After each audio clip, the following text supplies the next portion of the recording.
Le vent chaud du désert balaie les dunes du Fezzan, dans cette vaste étendue semi-aride du sud de la Libye. C'est ici, dans une tente en poil de chèvre plantée au cœur de la steppe, qu'un enfant pousse ses premiers cris en 1942. Il s'appelle Mouammar Mohamed Abou Minyar el-Kadhafi. Pour le monde, il deviendra simplement Mouammar Kadhafi. Il naît dans une Libye alors sous occupation. Les forces italiennes ont envahi le pays en 1911, imposant une colonisation brutale, marquée par des massacres, des déplacements forcés et la mise à genoux des tribus. Les parents de Kadhafi, de simples éleveurs de la tribu des Kadhafa, portent en eux les stigmates de cette domination. Le père, Mohamed, est un nomade pauvre mais fier, analphabète mais profondément enraciné dans les traditions de sa tribu. La mère, Aïcha, incarne la douceur et la résilience des femmes du désert. Mouammar grandit au milieu des chèvres, des longues marches à travers le désert, et des récits de lutte contre l'occupant. Il dort sur des nattes de paille, mange du pain sec et du lait de chèvre, et apprend dès son plus jeune âge les rudiments de la survie bédouine. Mais ce qui le distingue des autres enfants, c'est une curiosité insatiable. Très tôt, il écoute, observe, questionne. Il ne comprend pas pourquoi les siens vivent dans la pauvreté pendant que les Italiens, les riches Libyens de la côte ou les monarchistes prospèrent. À l'âge de 9 ans, il est inscrit à l'école coranique locale. Le jeune garçon y montre une intelligence vive. Il apprend le Coran par cœur, ce qui lui vaut le respect des anciens. Mais sa soif de savoir ne se limite pas à la religion. Grâce à un petit poste de radio, il découvre une autre voie qui va bouleverser sa vision du monde, celle de Gamal Abdel Nasser, le président égyptien, qui prône le panarabisme, la souveraineté et la révolution contre l'impérialisme. Le jeune Mouammar devient obsédé par cette figure. Dans les années 50, la Libye, fraîchement indépendante, 1951, est gouvernée par le roi Idriss Ier, un souverain pro-occidental qui règne depuis Benghazi. Le pouvoir central est faible, corrompu, totalement dépendant des puissances étrangères. Les bases militaires britanniques et américaines fleurissent autour de Tripoli, tandis que les grandes compagnies pétrolières commencent à exploiter les immenses gisements découverts dans le désert. Kadhafi, adolescent, ne supporte pas cette situation. Il est choqué de voir les soldats étrangers occuper sa terre natale. Il lit tout ce qu'il peut sur les mouvements révolutionnaires, notamment les écrits de Seyyid Qutb, idéologue islamiste, les discours de Nasser, et même les œuvres de penseurs socialistes et anticoloniaux. À 17 ans, en 1959, il crée avec quelques camarades un groupe clandestin de jeunes nationalistes. Il rédige des tracts, organise des réunions secrètes, critique ouvertement la monarchie. Déjà, il rêve de prendre le pouvoir pour renverser l'ordre établi. Il ne pense qu'à une chose, libérer la Libye et rendre le pouvoir au peuple. En 1961, Mouammar entre à l'Académie militaire royale de Benghazi, une institution destinée à former les officiers de l'armée libyenne. C'est là qu'il commence véritablement sa mue. Il s'impose par son intelligence, sa rigueur, son charisme. Il est à la fois craint et admiré par ses camarades. Il forme rapidement un cercle secret d'officiers partageant ses idées, le « Mouvement des officiers unionistes libres », directement inspiré de l'organisation fondée par Nasser en Égypte dans les années 50. Le groupe se réunit en cachette, discute de stratégie, lit des ouvrages de politique, de philosophie, de guerre révolutionnaire. Pour eux, l'armée est le seul levier capable de transformer la société libyenne, gangrenée par la monarchie, la corruption et l'impérialisme occidental. En parallèle de sa formation militaire, Kadhafi voyage brièvement à l'étranger. Il suit une formation complémentaire au Royaume-Uni, à Beaconsfield, en 1966. Ce séjour, bien que court, renforce son rejet du modèle occidental. Il est témoin du racisme, de l'arrogance coloniale, de la décadence morale, et en ressort convaincu que la Libye doit suivre une autre voie, propre à ses valeurs, à sa culture et à son histoire. La Libye des années 60 est un pays à double visage. D'un côté, une élite monarchique et marchande s'enrichit grâce à la manne pétrolière. De l'autre, une majorité rurale, pauvre, tribale, marginalisée. L'armée elle-même est divisée entre une haute hiérarchie fidèle au roi Idriss et une base de jeunes officiers frustrés, modernistes, influencés par les courants nassériens, socialistes ou islamistes. En 1967, la défaite humiliante des armées arabes face à Israël lors de la guerre des 6 jours provoque une onde de choc dans tout le monde arabe. Pour Kadhafi et ses compagnons, c'est la preuve que les régimes en place sont incapables de défendre la dignité des Arabes. Le roi Idriss, âgé et malade, gouverne de moins en moins. Il passe le plus clair de son temps à l'étranger, déconnecté de la réalité. Dans la nuit du 31 août au 1er septembre 1969, le plan est mis à exécution. Tandis que le roi Idriss est en Turquie pour des soins médicaux, les officiers libres passent à l'action. La nuit du 1er septembre 1969, la radio nationale interrompt brusquement sa programmation. Une voix ferme, teintée d'un accent du désert, annonce au peuple libyen la chute de la monarchie. En quelques heures, le roi Idriss Ier, vieux et malade, est renversé alors qu'il séjourne en Turquie. Le prince héritier, trop lent à réagir, est arrêté. À Tripoli, un petit groupe d'officiers, jeunes et idéalistes, prend le contrôle des points stratégiques, aéroports, casernes, stations de radio. À leur tête, un jeune capitaine inconnu du grand public, Mouammar Kadhafi, 27 ans, charismatique, imprégné d'un idéal arabe révolutionnaire. Il ne porte aucun grade flamboyant, seulement une tenue kaki sobre et un regard perçant. La Libye est désormais une république. Le Conseil du commandement de la Révolution, CCR, formé par les officiers du coup d'État, dirige officiellement, mais très vite, Kadhafi s'impose comme le vrai centre de gravité. Dès les premières semaines, le jeune Kadhafi affiche son ambition, balayer les vestiges de l'ancien régime et redonner la Libye aux Libyens. Il s'attaque à l'élite monarchique, aux grands propriétaires terriens, aux officiers supérieurs jugés corrompus. Il nationalise les banques, réforme l'armée, expulse les bases militaires britanniques et américaines en quelques mois, symbole d'une souveraineté bafouée. Dans ses premiers discours, il se présente comme le « chevalier de l'islam et de l'arabisme », citant Nasser, le prophète Mohammed et les martyrs de la lutte anticoloniale. Il refuse de se proclamer président ou dictateur, il se veut simple serviteur du peuple. Mais dans les faits, toutes les décisions majeures passent par lui, et il développe rapidement un culte du secret, de la loyauté absolue et de la centralisation du pouvoir. Entre 1970 et 1973, Kadhafi commence un chantier titanesque, réformer l'État, l'économie, la culture et l'identité libyenne. Il lance une campagne massive de purification idéologique, visant à éradiquer le tribalisme, le régionalisme et les influences étrangères. Il fait expulser des dizaines de milliers d'Italiens, héritiers du passé colonial, et redistribue leurs terres. Il fait fermer les bars, interdire l'alcool, impose des programmes éducatifs islamisés et panarabes. Les symboles de la monarchie sont détruits. La culture arabe et islamique devient le pilier du nouvel ordre. Dans les universités, dans l'armée, dans les entreprises publiques, des comités révolutionnaires surgissent, ils surveillent, évaluent, dénoncent. La peur s'installe. Kadhafi veut créer un homme nouveau, un citoyen libyen révolutionnaire, discipliné, anti-impérialiste et islamo-progressiste. Jusqu'en 1970, la Libye restait sous la coupe économique des compagnies pétrolières occidentales. Mais Kadhafi, stratège audacieux, entreprend de renégocier les contrats avec les majors du pétrole. Il impose des hausses de prix, des parts de marché plus favorables, et finit par nationaliser l'industrie pétrolière. Cette décision marque un tournant, la Libye devient riche en un temps record. Les revenus pétroliers explosent, permettant à Kadhafi de financer ses projets. Il investit massivement dans l'éducation, les hôpitaux, les infrastructures, les logements sociaux. Il veut montrer au monde qu'une nation africaine peut se libérer, se développer, sans tutelle occidentale. Mais dans le même temps, il renforce la surveillance, fait arrêter les dissidents, interdit les partis politiques. Il proclame, la démocratie représentative est une supercherie occidentale. Le peuple doit gouverner directement. En 1975, Kadhafi publie le premier volume du « Livre vert », une œuvre en 3 parties qui veut dépasser le marxisme, le capitalisme et la démocratie libérale. Il y expose sa vision d'une « troisième voie », un système politique basé sur des « congrès populaires », un socialisme islamique, une société sans classe, sans parti, sans salaire fixe. Dans ce texte, Kadhafi devient théoricien, inventeur d'un monde utopique à la croisée de Marx, du Coran, de Rousseau et de Nasser.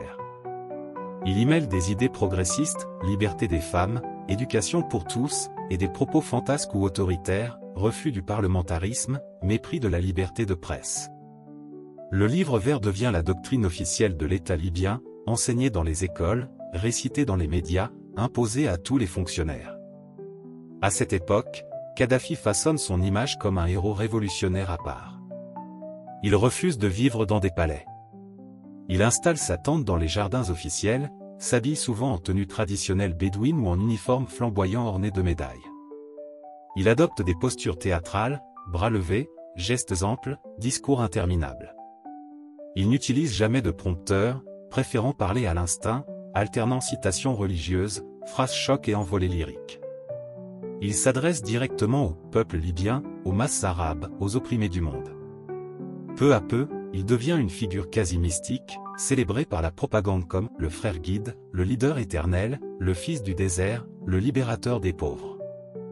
Il construit une mythologie personnelle, nourrie de symboles, de légendes et d'images soigneusement mises en scène. Pendant cette décennie, Kadhafi consacre une énergie colossale à l'unification du monde arabe. Il propose des fusions avec l'Égypte, la Syrie, le Soudan, l'Algérie, sans succès. Il critique violemment les dirigeants arabes jugés vendus à l'Occident, en particulier les monarchies du Golfe. Son grand rêve, bâtir une grande nation arabe unifiée, libre, socialiste et musulmane. Mais ses excès, son impatience et son mépris des formes diplomatiques le rendent de plus en plus isolé. Même avec Nasser, son mentor, les tensions apparaissent. Et après la mort de Nasser en 1970, Kadhafi perd son principal soutien moral. Il finance néanmoins de nombreux mouvements révolutionnaires à travers l'Afrique et le Moyen-Orient, palestiniens, touaregs, séparatistes tchadiens, guérillas anti-impérialistes, sans jamais vraiment construire d'alliance durable. Malgré ses succès économiques initiaux, la société libyenne commence à craquer. Le système des congrès populaires devient une mascarade bureaucratique. Les comités révolutionnaires se transforment en milices violentes, semant la terreur. Les cadres compétents sont souvent écartés au profit des fidèles. Les citoyens vivent dans la confusion, ni liberté d'expression, ni véritable démocratie, ni opposition tolérée. Les tribunaux populaires jugent rapidement, parfois en public. Des intellectuels sont emprisonnés ou poussés à l'exil. La peur devient omniprésente. Dans le même temps, le pouvoir de Kadhafi devient de plus en plus personnel, opaque, imprévisible. Il voyage peu, mais contrôle tout, jusqu'aux détails du quotidien. Il fait installer des micros dans les administrations, exige des rapports quotidiens, punit ceux qui parlent mal de lui. En ce début des années 1980, Mouammar Kadhafi n'est plus simplement un leader national. Il se voit comme le penseur d'un nouvel ordre mondial. À 38 ans, il est déjà à la tête d'un régime profondément différent de celui qu'il a renversé en 1969. Il ne se contente pas de gouverner la Libye, il veut façonner l'avenir du monde arabe, de l'Afrique, et même au-delà. Cependant, ses actions inquiètent. Dans le monde arabe, plusieurs dirigeants voient en lui un agitateur incontrôlable. En Occident, les services de renseignement américains et européens le placent sur leur radar, Kadhafi devient le parrain du terrorisme international, aux yeux de Washington. Dans cette logique d'expansion, Kadhafi se lance dans une guerre prolongée contre le Tchad. Il revendique le contrôle de la bande d'Aouzou, une zone désertique au nord du pays riche en minerais. Officiellement, il invoque des traités coloniaux. Officieusement, il veut étendre l'influence libyenne vers le cœur du continent africain. De 1980 à 1987, la Libye mène plusieurs offensives contre les forces tchadiennes, utilisant tanks, avions et mercenaires. Mais malgré sa puissance militaire, Kadhafi subit des revers cuisants. En 1987, lors de la célèbre bataille de Wadi Doum, ses troupes sont défaites par les soldats tchadiens, armés et soutenus par la France et les États-Unis. C'est une humiliation pour le guide. Ce conflit coûte cher à la Libye, en vies humaines comme en ressources. Mais surtout, il ternit l'image de Kadhafi comme stratège visionnaire. Beaucoup de Libyens commencent à douter. Pour la première fois depuis sa prise de pouvoir, le prestige du colonel est ébranlé. Le tournant décisif de cette décennie survient en avril 1986. Les États-Unis accusent la Libye d'avoir commandité un attentat contre une discothèque de Berlin fréquentée par des soldats américains. En représailles, le président Ronald Reagan ordonne une attaque aérienne massive sur Tripoli et Benghazi, l'opération El Dorado Canyon. Cette nuit-là, des bombes américaines tombent sur le cœur du pouvoir libyen. Des dizaines de morts, y compris des civils. La maison de Kadhafi est touchée. Officiellement, il en sort indemne. Mais sa fille adoptive de 15 mois, Anna, serait tuée dans le bombardement. L'événement bouleverse profondément le leader. Il devient plus paranoïaque, plus radical, plus déterminé que jamais à défier les États-Unis. Kadhafi se réinvente alors en symbole de résistance face à l'Empire américain.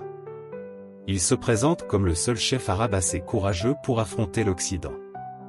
Il continue à soutenir des groupes armés, y compris ceux qualifiés de terroristes par les Nations Unies. Pendant que les tensions diplomatiques s'aggravent, Kadhafi continue à façonner la Libye à son image. Les comités populaires se multiplient, les entreprises sont nationalisées, l'État contrôle tous les aspects de la vie sociale. Le pétrole, principale ressource du pays, finance des projets gigantesques, routes, hôpitaux, logements. Mais en réalité, l'économie libyenne s'essouffle.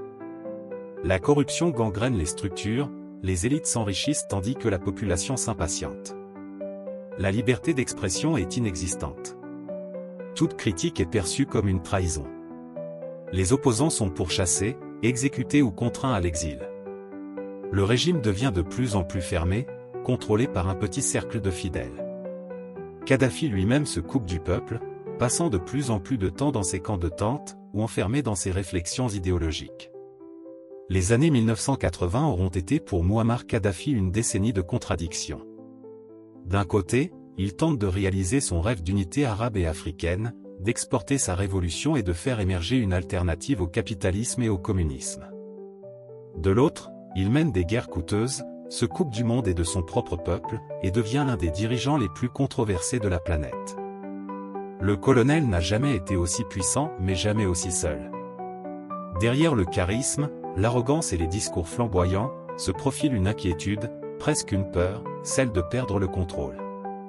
Au tournant des années 1990, Mouammar Kadhafi n'est plus l'étoile montante du monde arabe qu'il fut dans les décennies précédentes.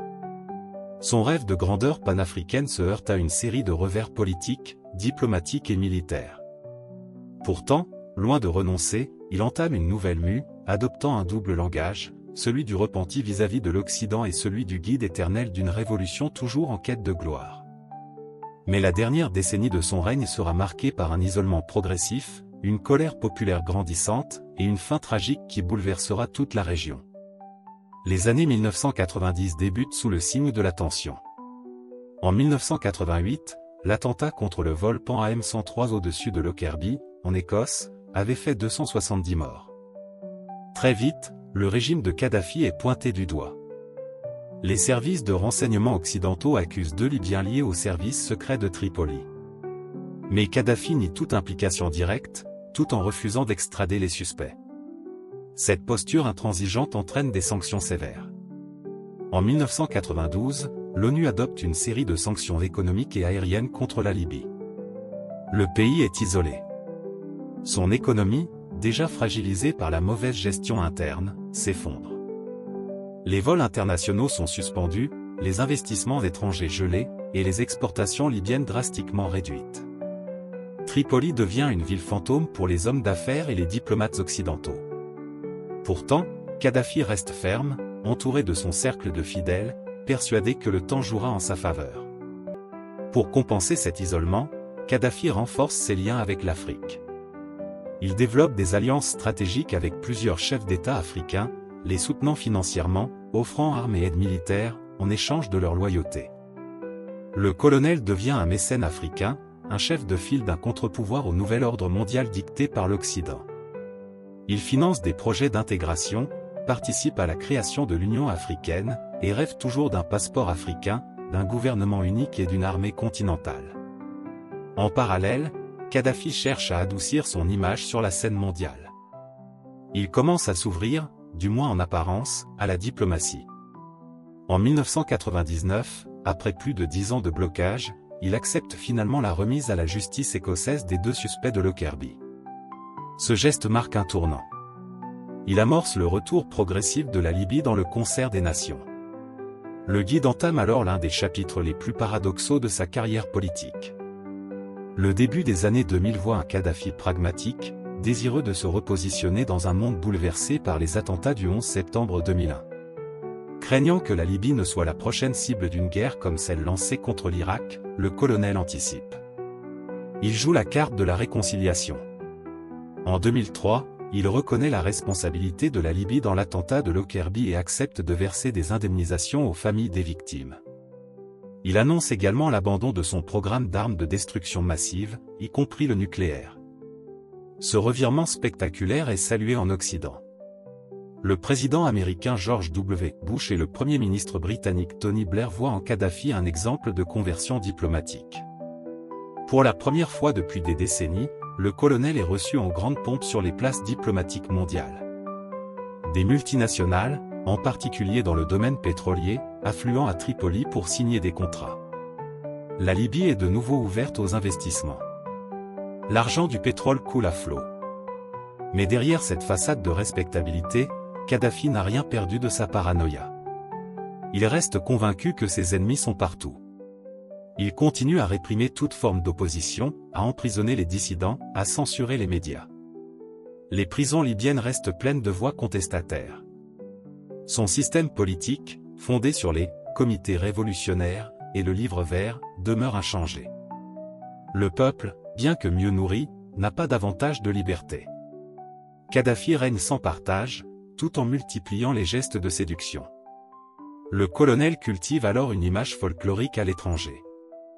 Il se rend aux sommets internationaux entourés d'Amazones armées, campe dans des tentes bédouines à Paris ou Rome, prononce des discours décousus à l'ONU, et se proclame roi des rois d'Afrique. Pour certains, il est devenu un personnage burlesque. Mais pour ses opposants, il reste un tyran. Cette ambivalence nourrira la confusion sur la nature réelle de son pouvoir jusqu'à sa chute brutale. En Libye, l'effervescence internationale n'efface pas les réalités locales. Le pays souffre d'un immobilisme politique profond. La jeunesse, mieux connectée grâce à Internet, voit le fossé se creuser entre un pouvoir vieillissant et leurs aspirations modernes. Les privilèges sont concentrés entre les mains d'une élite fidèle à Kadhafi. La corruption est endémique. Le chômage, notamment chez les jeunes diplômés, explose. Le mécontentement couve, silencieux. Le régime tente de donner des gages. Kadhafi confie des responsabilités économiques à son fils Saif al-Islam, perçu un temps comme un réformateur. Il promet des changements, une ouverture du marché, une lutte contre la corruption. Mais rien ne change vraiment. Le pouvoir reste entre les mains du guide et de son clan. Saif lui-même se radicalise avec le temps, perdant toute crédibilité auprès de la jeunesse. À la fin de l'année 2010, des rumeurs de tensions internes filtrent. L'impact des printemps arabes, qui commencent à embraser la Tunisie et l'Égypte, ne tarde pas à atteindre la Libye. Les Libyens, longtemps réduits au silence, découvrent que la peur peut être brisée. Des groupes d'activistes, souvent anonymes, préparent une mobilisation. Le régime, confiant, pense pouvoir tout écraser comme il l'a toujours fait. Mais cette fois, le feu couve sous la cendre. Et il ne demande qu'un souffle pour embraser tout le pays. Le 17 février 2011, les premières manifestations éclatent à Benghazi. Elles sont rapidement violemment réprimées. Mais la machine est lancée. En quelques jours, la contestation gagne tout l'est de la Libye. Kadhafi, dans un discours télévisé hallucinant, jure de chasser les rats et promet de se battre jusqu'à la dernière goutte de sang. Ce discours ne calme rien. Il radicalise. Des unités militaires font défection. Des villes tombent aux mains des rebelles. Un gouvernement parallèle se forme à Benghazi. La Libye bascule dans une guerre civile. Kadhafi conserve le contrôle de Tripoli et de l'ouest du pays. Il mobilise ses dernières troupes, ses milices fidèles, ses partisans les plus endoctrinés. Il utilise l'aviation contre les populations rebelles. Le monde assiste en direct à un bain de sang. Face à l'ampleur de la répression, le Conseil de sécurité de l'ONU adopte la résolution 1973, autorisant une intervention militaire pour protéger les civils. L'OTAN lance une vaste campagne de frappes aériennes contre les positions de Kadhafi. Le régime vacille. Jour après jour, il perd du terrain. Mais Kadhafi, retranché, ne cède rien. Il bouge de ville en ville, vivant caché, s'exprimant via des messages audio, appelant à la résistance contre l'impérialisme. Le 20 octobre 2011, alors qu'il tente de fuir la ville de Sirte, son bastion natal, son convoi est repéré par un drone américain et bombardé. Blessé, il est capturé vivant par des rebelles. Les vidéos de ces dernières heures, humilié, battu, puis exécuté sommairement, font le tour du monde. Le guide de la révolution meurt dans la poussière, lynché, sans procès, sans gloire. La mort de Mouammar Kadhafi n'a pas apporté la paix à la Libye. Depuis 2011, le pays vit dans le chaos, tiraillé entre milices, gouvernements rivaux, groupes islamistes, trafiquants et puissances étrangères. L'État s'est effondré. Les armes de l'ancien régime ont circulé à travers tout le Sahel, nourrissant des conflits au Mali, au Niger, au Tchad. Le personnage de Kadhafi reste une énigme historique. Pour certains, il fut un tyran, un mégalomane, un dictateur impitoyable. Pour d'autres, il reste un visionnaire, un patriote africain, un anti-impérialiste qui a tenu tête à l'Occident pendant plus de 40 ans. Une chose est certaine, il fut l'un des dirigeants les plus singuliers, les plus controversés et les plus marquants du XXe siècle. Son destin, tragique et spectaculaire, continue de hanter l'histoire contemporaine de l'Afrique et du monde arabe. Mouammar Kadhafi. Un nom qui continue de résonner dans l'histoire, entre mythes et cauchemars, entre rêves d'unité africaine et dérives autoritaires. Il fut un homme de paradoxes, héros pour certains, tyran pour d'autres. Stratège visionnaire ou mégalomane isolé? Libérateur du peuple ou bourreau de sa propre nation? Peut-être un peu des deux. Ce qui est certain, c'est que son destin incarne toute la complexité du continent africain au XXe siècle, ses espoirs, ses luttes, ses blessures. Kadhafi aura défié les puissances, bâti une idéologie unique, redistribué les cartes du pouvoir, et tenté d'unifier une Afrique trop souvent divisée. Mais à force de se croire invincible, il est devenu prisonnier de sa propre légende. Il est tombé là où tout avait commencé, à Sirte. Seul, traqué, lynché. Une fin brutale, à l'image d'un règne sans compromis. Alors, que retiendra l'histoire de Kadhafi? Un rêveur égaré ou un dictateur éclairé? À vous de juger. Si cette histoire vous a captivé, abonnez-vous pour découvrir d'autres récits puissants de l'Afrique contemporaine. Et surtout, dites-moi en commentaire, quel est, selon vous, le vrai visage de Kadhafi? Je vous laisse avec l'une de nos vidéos qui va s'afficher à l'écran. Cliquez, regardez, et laissez-vous emporter. Merci infiniment d'avoir regardé. Prenez soin de vous, et à très bientôt pour un nouveau voyage au cœur de notre histoire.